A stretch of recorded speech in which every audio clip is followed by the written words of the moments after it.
എൻ്റെ സ്കൂളിൽ parents day ആണ് കേട്ടോ. അപ്പോൾ അത് അറ്റൻഡ് ചെയ്യാൻ പോയാലോ? പാരൻസ് ഡേ എന്നൊക്കെ കേൾക്കുമ്പോൾ നമ്മളിൽ പലർക്കും തോന്നും പാരൻസിന് ഇങ്ങനൊരു ദിവസത്തിൻ്റെ ആവശ്യം തോന്നും. പക്ഷെ ആ ഒരു പാരൻസ് ഡേ അറ്റൻഡ് ചെയ്യുമ്പോഴാണ് പാരൻസ് എന്ന രീതിയിൽ നമ്മൾക്ക് എത്രത്തോളം പ്രൗഡായിട്ടുള്ളൊരു മൊമെൻ്റാന്ന് നമുക്ക് തന്നെ തോന്നാം. ഇപ്പം ഞാനൊക്കെ സ്കൂളിൽ പഠിക്കുന്ന സമയത്ത് എൻ്റെ പാരൻസ് ആകെ സ്കൂളിലേക്ക് വരുന്നത് ഒരു PTA മീറ്റിങ്ങിന് മാത്രമാണ്.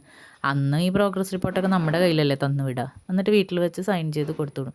പക്ഷേ ഇപ്പോഴെന്ന് പറഞ്ഞു കഴിഞ്ഞാൽ നമ്മുടെ മക്കൾ സ്കൂളിൽ പോകുന്നുണ്ടെങ്കിൽ ആ സ്കൂളായിട്ടുള്ള ഒരു ബന്ധം അവരുടെ പോലെ തന്നെ പാരൻസിനുണ്ട്. കാരണം ഒരേ കാര്യങ്ങൾക്കും പാരൻസിനെയും കൂടി ഇൻവോൾവ് ചെയ്തിട്ടുള്ള ഓരോ പരിപാടികളല്ലേ നടത്തുന്നത്.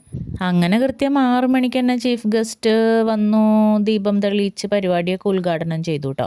അത് കഴിഞ്ഞ് കഴിഞ്ഞാൽ നമ്മുടെ കുട്ടികളുടെ ചെറിയൊരു ഡാൻസും സോങ്ങാണ് പാരൻസിന് വേണ്ടി മാത്രം അവർ ചെയ്യണത്. അപ്പോൾ കുട്ടികൾ തന്നെ ആ സോങ് എഴുതി ഈ മ്യൂസിക് സാറ് കമ്പോസ് ചെയ്ത് ഇവരെ കൊണ്ട് തന്നെ പാടിപ്പിക്കുകയാണ്. ചെറിയ രീതിയിൽ സാറും ഇവരെ സപ്പോർട്ട് ചെയ്ത് കൊടുക്കുന്നുണ്ട് കേട്ടോ. അപ്പോൾ അത് വളരെ നല്ലൊരു സോങ് ആയിരുന്നു. പിന്നെ സ്റ്റേജിലൊരു ഫാമിലി നിൽക്കുന്നുണ്ടോ, അവരാണ് പാരൻസ് ഓഫ് ദ നൈറ്റ്.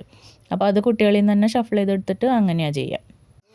പിന്നെ നമ്മുടെ ഈ സോങ് പാടിയതിൽ കുഞ്ഞും കൂടി ഉണ്ടായിരുന്നു കേട്ടോ. അപ്പോൾ കുഞ്ഞിനെ ശരിക്കും അങ്ങോട്ട് എടുത്ത് കാണിക്കാൻ പറ്റിയിട്ടില്ല, എന്നാലും കുഞ്ഞിക്ക് അതിൻ്റെ ഭാഗമാവാൻ പറ്റി. അപ്പോൾ ഈ വർഷത്തെ പാരൻസ് ഡേയുടെ തീം എന്ന് പറഞ്ഞാൽ സെല്ലുലോയിഡ് സാഗ, അതായത് ഇന്ത്യൻ സിനിമനെ ബേസ് ചെയ്തിട്ടായിരുന്നു. അതുകൊണ്ട് തന്നെ നന്നായിട്ട് തന്നെ എൻജോയ് ചെയ്യാൻ പറ്റിയിട്ടോ. കാരണം പഴയകാല സിനിമ പാട്ടുകൾ തുടങ്ങിയിട്ട് അത് ഹിന്ദി, തമിഴ്, മലയാളം എല്ലാം ഉണ്ടായിരുന്നു. അതെല്ലാം നമുക്ക് അറിയുന്നതുകൊണ്ട് തന്നെ നമുക്ക് നല്ല രസമുണ്ടായിരുന്നു. ഇത് ചെമ്മീനിലെ സീനാട്ടോ, പരിയക്കുട്ടിയും കറുത്തമ്മയും. പിന്നെ കുട്ടികളുടെ മാത്രമല്ല കേട്ടോ, പാരൻസിൻ്റെയും ഉണ്ടായിരുന്നു. പാരൻസിൻ്റെ ഒരു ഡാൻസ്, അവരും നല്ല എനർജറ്റിക് ആയിട്ട് കുട്ടികളെ സപ്പോർട്ട് ചെയ്യുന്നുണ്ടായിരുന്നു. ബാഹുബലിയിലത്തെ ആ ഒരു സീനാട്ടോ, അത് നല്ല കയ്യടിയായിരുന്നു എല്ലാവരും. അങ്ങനെ പാരൻസും കുട്ടികളും എന്താ പറയുക, മത്സരിച്ച് തകർത്ത് ഡാൻസും അഭിനയമൊക്കെ കാഴ്ചവെച്ചു. അപ്പം നമ്മുടെ എൻജോയ്മെൻറ്റിൻ്റെ ഡേയ്സ് ഒന്നും കഴിഞ്ഞിട്ടില്ല, തുടങ്ങിയിട്ടേ ഉള്ളൂ കേട്ടോ. ഇനി ആനുവൽ ഡേ ഉണ്ട്, ചിൽഡ്രൻസ് ഡേ ഉണ്ട്, കിഡ്സ് ഫെസ്റ്റ് ഉണ്ട്, ഇങ്ങനെ ഒരുപാട് പ്രോഗ്രാമുകളുടെ ദിവസങ്ങളാണ് ഇനി വരാൻ പോണത്.